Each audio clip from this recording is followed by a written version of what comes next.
আয়াতুল কুরসি পবিত্র কোরআনের সূরা বাকারার 255 নম্বর আয়াত। এই আয়াত আল্লাহর সর্বময় ক্ষমতা ও মহত্বের এক জীবন্ত ঘোষণা। এর প্রতিটি শব্দে রয়েছে অসীম বরকত আর নিরাপত্তা।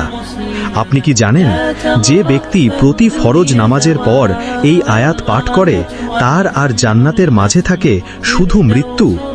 নবী করিম সাল্লাল্লাহু আলাইহি ওয়াসাল্লাম বলেছেন, যে ব্যক্তি প্রতি ফরজ নামাজের পর আয়াতুল কুরসি পাঠ করবে তার জান্নাতে প্রবেশে মৃত্যু ছাড়া আর কোনো বাধা থাকবে না।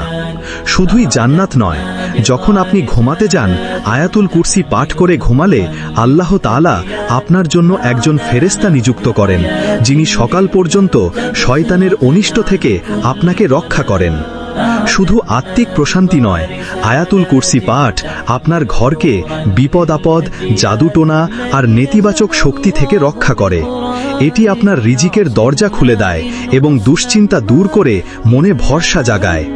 এটি শুধু একটি আয়াত নয়, এটি আল্লাহর পক্ষ থেকে আপনার জন্য এক উপহার, যা আপনার জীবনকে নিরাপত্তা, শান্তি আর রহমতে ভরিয়ে দিতে পারে।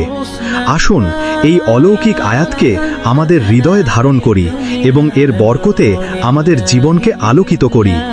হে আল্লাহ, আয়াতুল কুরসির বরকতে আমাদের সকল বিপদাপদ দূর করে দাও, আমাদের ঈমানকে মজবুত করো এবং দুনিয়া ও আখেরাতে আমাদের শান্তি দান করো। আমিন।